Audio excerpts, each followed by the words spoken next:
Hey there, friends. This is Doug with Off Grid Maryland. We finally got a sunny day. It's now April. I recently built a solar array. You can see I got panels just on the ground, just hanging out. We finally got a sunny day. We've had several days of rain, and I wanted to take y'all through an array that I recently built. It's a modified eco-worthy array. So I'm walking out there now, and here I'll switch it around. Alright, so I'm walking out here. You can see problem with my yard is we got standing water. Obviously these panels weren't sat in standing water, the water came. So here's the array that I recently built. I need to make more videos of this stuff. These are panels that I got from Santan Solar early last year sometime. There's my EG4 array, which I'm going to sink some of these into the ground like I did with this one, and put that higher up, because we actually get probably 3 or 4 feet of water back here when it floods. So you can see this. You can see we're getting great sunlight. Here, I'll take you around the back to show you how I modified this. It's not perfect, and this is temporary till I clean the wires up. Alright, so you see I took the eco-worthy thing and I modified it.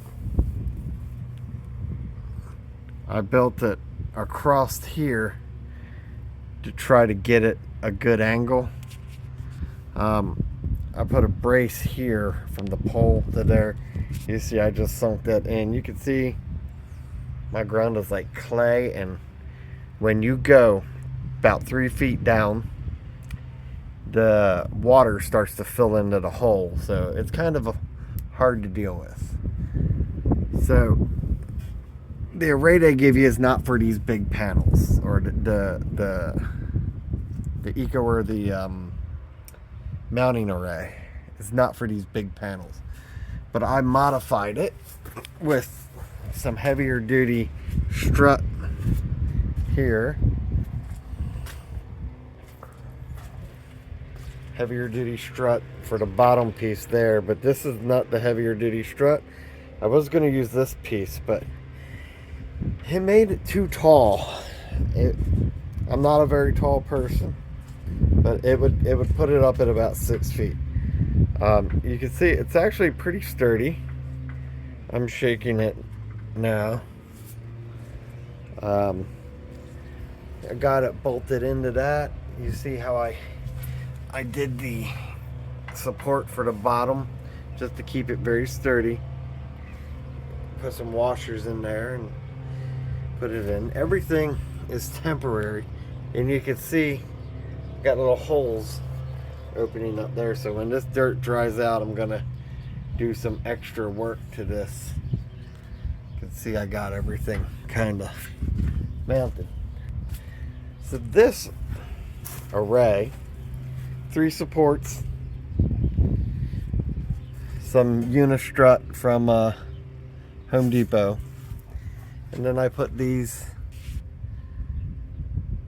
335 watt panels on, and they're doing good. You see they're from Santan Solar. They were used, they produced full output. So this is how I modified my eco-worthy cheap array to fit my purpose. As you see, these will be changed soon. They'll go down into the ground as soon as as soon as this dries up. You can see how wet it is. But the plan is to build another one of these, and I'll make a video on that one and take it further that way. And then I got another one of these, lift it up, and then take it further that way. This is the best part of my yard to do it because the sun comes up over here. Then about 11:30, it's right here. And then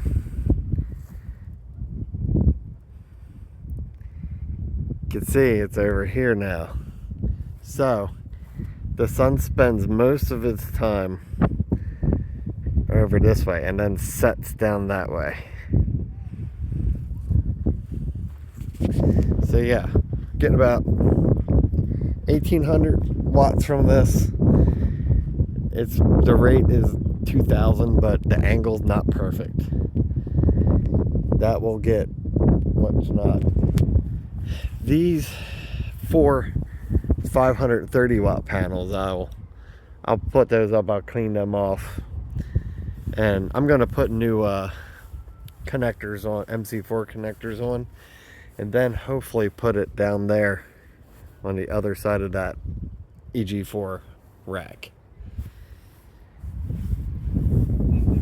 So, and here's an example of what your eco-worthy kit looks like, assembled almost as is. You see, I thought I'd put some wheels on here, but with my yard flooding as much as it does, and it'll get this deep, those wheels keep rusting, and I have to fill it up with grease and get the bearings moving again. So this will be modified at some point too. But yeah, so that's an update. I know I haven't done many updates in 2 years, but I'm gonna get back into it because with the way the world is going, energy security is very important. The cost of everything is about to go up, and anyone who has the ability to go off grid, go solar, should do it, in my opinion. So, coming soon, I'll do a video on extending this down. I'll get its poles sunk in the ground like those right there. And I left enough room in the back that I can get the lawnmower behind it. And this is the most aesthetically pleasing way, considering my neighbor's yard is not terribly aesthetically pleasing. So be on the lookout. These are some old 3 bus bar 250 watt panels, which actually produce about 600-700 watts. For some reason they do pretty well. But thanks for watching, thanks for checking out the update. Don't forget to like and subscribe. We're gonna have more stuff coming. I've got a ton of batteries to get set up and tied into the system, and then once it's a little cleaner in there, I'll take you on a whole system tour. Thanks for watching.